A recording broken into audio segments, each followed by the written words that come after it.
हमारे देश का होनहार भविष्य के लिए भी संघर्ष कर रहा है। एक आईएएस की तैयारी कर रहे हैं। 34 दिवस में एक आईएएस की तैयारी करने वाले आशीष वर्मा जी, जैसा कि उन्होंने बताया कि हम आपके फैन हो गए हैं, आप बहुत अच्छा बोलते हैं। मैं 5300 कर्मचारियों की तरफ से दुआएं करता हूं, आशीर्वाद देता हूं आपको कि आप आईएएस क्वालिफाइड करें और हमारे नियुक्ति प्रभारी बनकर के आए। आप आशीष वर्मा जी, मैंने आपके लिए कुछ कहा है। हम 5300 कर्मचारी आपके लिए दुआएं करते हैं, आशीर्वाद भी देते हैं कि आप आईएएस क्वालिफाइड करें और हमारे लखनऊ विकास प्राधिकरण के एलडीए-वीसी और स्मारक समित हमारे विभाग के नियुक्ति प्रभारी बनकर लखनऊ विकास प्राधिकरण की कुर्सी पर बैठे। मैं बहुत बहुत आभार व्यक्त करता हूं। आपने इतनी कम उम्र में इतना संघर्ष किया, आंदोलन भी किए, जेल भी खाए, पुलिस की लाठियां भी खाई, हाथ भी तोड़वा लिए और गरीबी के कारण पिताजी ने भी घर से आपको निकाल दिया। आप अब स्वयं संघर्ष कर रहे हैं, बच्चों को कोचिंग करके, ट्यूशन देकर, एक किराए का कमरा लेकर जीवन यापन कर रहे हैं। हम धरना से, इस संघर्ष से फ्री हो, जिसके लिए आप संघर्ष कर रहे हैं, हम पूरे दिल से, पूरी मेहनत से आपका पूरा सहयोग करेंगे। हमारे स्मारक समिति का बच्चा और आपको कोचिंग पढ़ाने के लिए व्यवस्था भी आप लोगों को उपलब्ध कराई जाएगी। हम अपने स्मारक समिति के कर्मचारियों से भी निवेदन करेंगे, जहां पर आशीष वर्मा जी की कोचिंग की व्यवस्था करवाई जाएगी, वो सभी कर्मचारी अपने बच्चों को कोचिंग के लिए आशीष वर्मा जी के पास भेजेंगे, जिससे उनका भी जीवन यापन और जो उनका सपना है आईएएस का, वो सपना भी बन सके, पूरा हो सके। धन्यवाद साथियों। जैसा कि आज 34 दिन हो गए, निरंतर सहयोग चल रहा है। हम सब संघर्ष कर रहे हैं। इस तरह की कड़कड़ाहट ठंड में बैठे हुए हैं, लेकिन विभागीय उच्च अधिकारियों के द्वारा इन 34 दिनों में या शासन में बैठे हुए उच्च अधिकारी महोदय, उनके द्वारा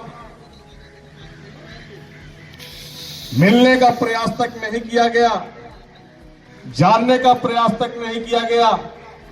आखिरकार कारण क्या है, क्यों बैठे हैं ये स्मारक समिति के कर्मचारी?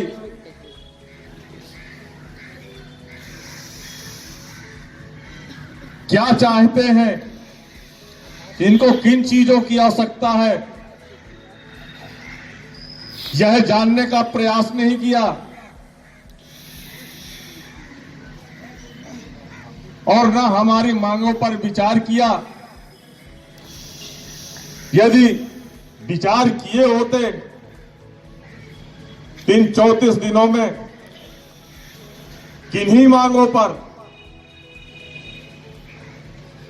एक आध आदेश तो निर्गत कर ही दिए होते, लेकिन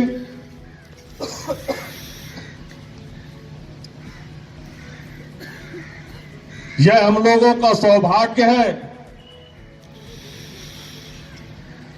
या दुर्भाग्य कहिए, जिस समय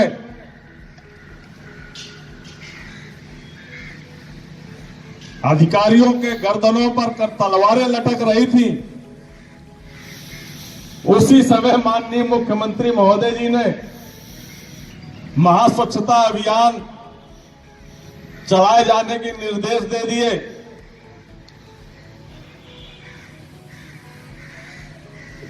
माननीय मुख्यमंत्री महोदय जी के निर्देशों का पालन भी किया, आगे भी करेंगे, करते रहेंगे। जब तक सेवा में है, जब तक जीवन है, तब तक माननीय मुख्यमंत्री महोदय के निर्देशों का पालन करना पड़ेगा, क्योंकि प्रदेश के मुखिया है और प्रदेश के मुखिया का भी दायित्व यह बनता है कि प्रदेश की जनता में मजदूर भी आते हैं और कर्मचारी भी आते हैं, तो जनता को भी दुखी नहीं रखना चाहिए और कर्मचारियों को भी दुखी नहीं रखना चाहिए। ऐसा क्या कारण है इन 7 वर्षों में माननीय मुख्यमंत्री तक सही जानकारियां हम लोगों की नहीं पहुंची, या जिन भी सक्षम अधिकारियों के द्वारा जानकारियां दी जाती हैं वो सही जानकारियां नहीं दी गई, या दी गई हैं तो उन पर अमल क्यों नहीं किया गया। यह हमारे लिए सोचने योग्य बात है। यदि माननीय मुख्यमंत्री महोदय जी को पूर्ण रूप से संज्ञानित है, तो संज्ञानित है तो स्मारक समिति को भरपूर बजट क्यों उपलब्ध कराया जाता है। यदि भरपूर बजट उपलब्ध कराया जाता है तो हमारे कर्मचारी भाइयों की जो समस्याएं हैं उनको निदान करते हुए उस बजट को वितरित करें, उसका लाभ दें।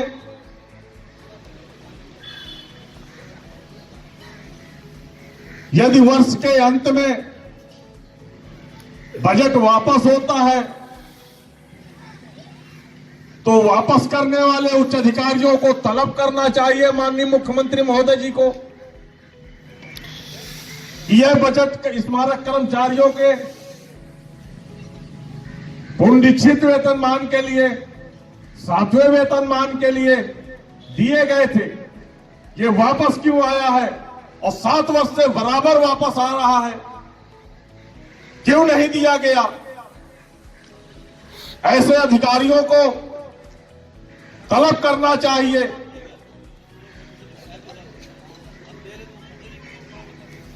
जैसा कि माननीय मुख्यमंत्री महोदय जी के निर्देश भी हैं, कोई भी फाइल पटल पर 3 दिनों से ज्यादा लंबित नहीं होनी चाहिए। ऐसे कौन से वो अधिकारी हैं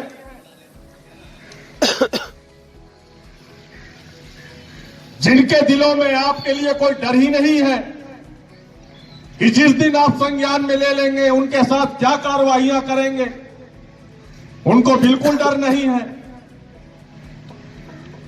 सरकार की छवि को धूमिल करना चाहते हैं।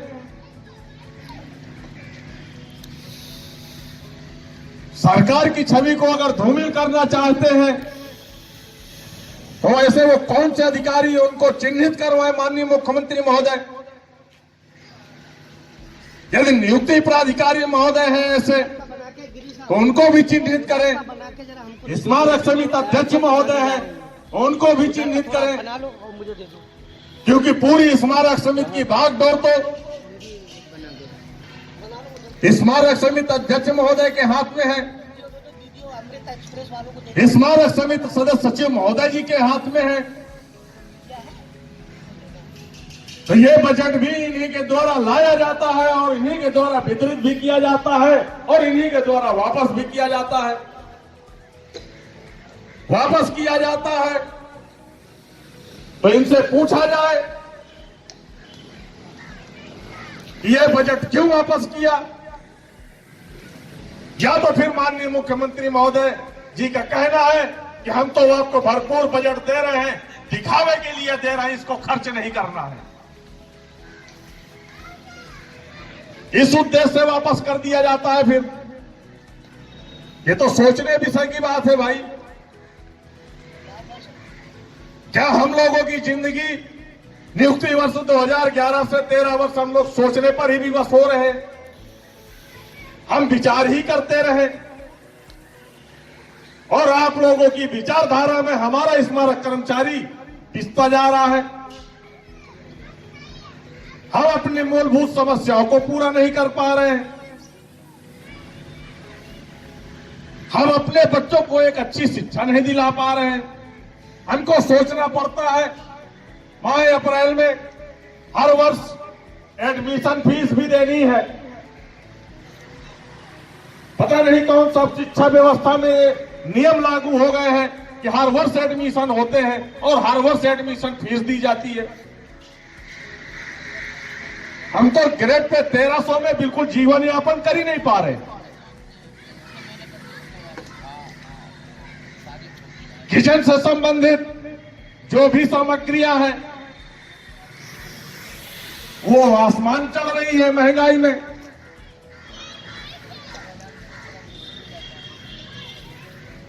जितनी महंगाई माननीय मुख्यमंत्री महोदय के लिए है उतनी ही महंगाई हमारे स्मारक समिति के एक एक कर्मचारी के लिए भी है।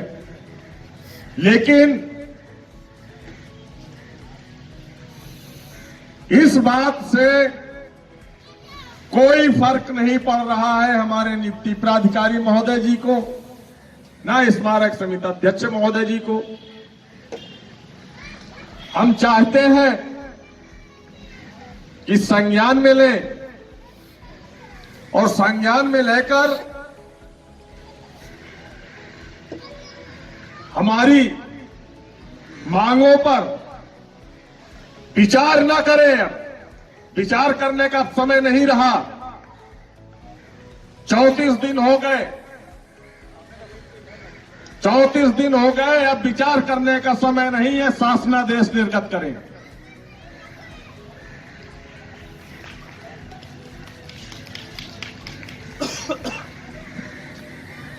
कामनाएं दी किसी को,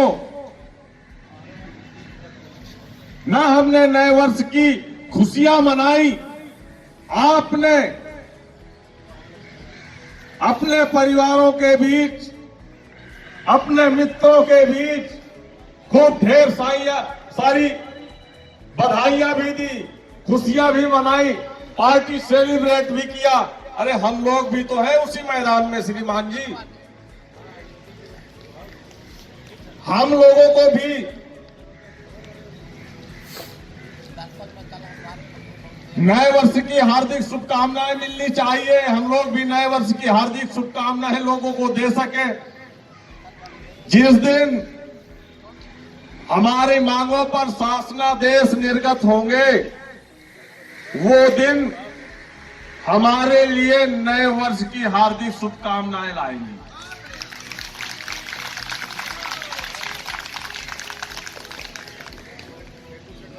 जैसे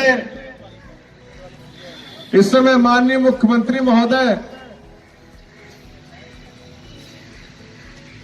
अयोध्या राम मंदिर रामलला के प्राण प्रतिष्ठा के कार्यक्रम में बिजी चल रहे हैं। हम भी चाहते हैं 22 जनवरी को इसी धरना स्थल पर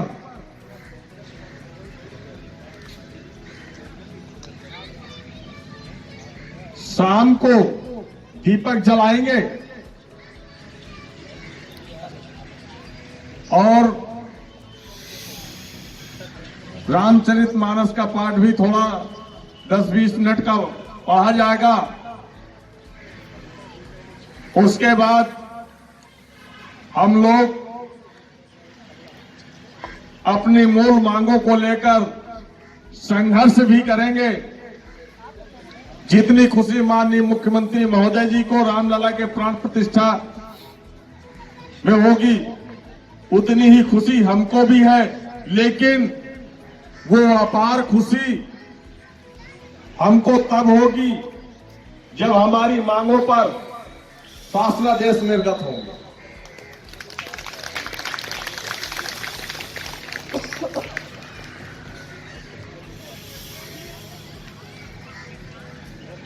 हम अपने साथियों से निरंतर प्रतिदिन इसी समय निवेदन करते हैं कि आप लोग अपनी मांगों पर और मांगों को लेकर इस मैदान में हमारे साथ अधिक से अधिक संख्या बल के साथ बैठे, अपनी संख्या बल का ताकत दिखाएं। ठंड तो पड़ी रही है, लेकिन जब परिवार दुखी होता है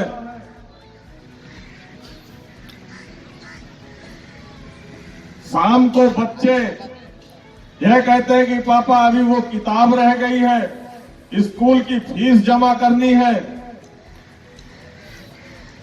घर में सिलेंडर नहीं है, शाम को सब्जी लानी है, तो पापा सबसे पहले अपनी जेब देखते हैं कि 1300 ग्रेड पे में जीवन यापन तो चल नहीं रहा, अब सिलेंडर कैसे लाए जाए कि हम। साथियों,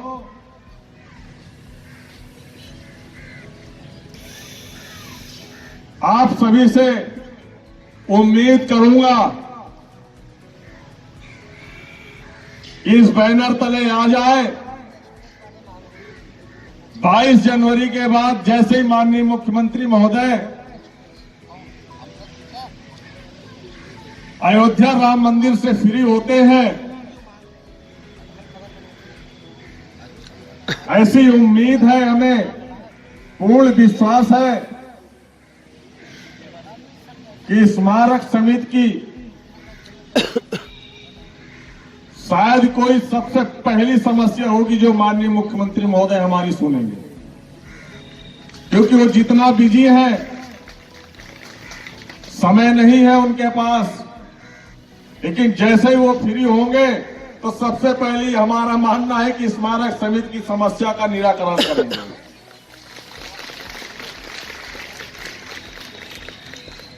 और नियुक्ति प्राधिकारी महोदय जी के लिए भी संदेश देना चाहूंगा कि जिन कर्मचारी साथियों का वेतन रोका गया है वह एक नियम विरुद्ध है।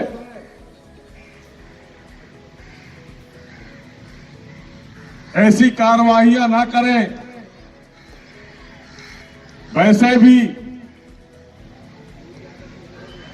स्मारक कर्मचारी आर्थिक तंगी से जूझ रहा है और ऐसी स्थितियों में जहां पर हम अपने पुनरीक्षित वेतनमान मृत आश्रित स्थायीकरण एनपीएस के खाते को लेकर के बैठे हैं, उन मांगों को पूरा ना करने की बजाय जो मिल रहा है उसको भी काटने का प्रयास किया जा रहा है, यह घोर निंदनीय है। इसलिए आप विचार करें इस पे, और जिन कर्मचारी साथियों का वेतन बाधित किया गया है, काटा गया है, या अगर और आगे काटने की चेष्टा की जा रही है तो उस पर तुरंत अंकुश लगाए और उनका वेतन निर्गत कर दिया जाएगा। क्योंकि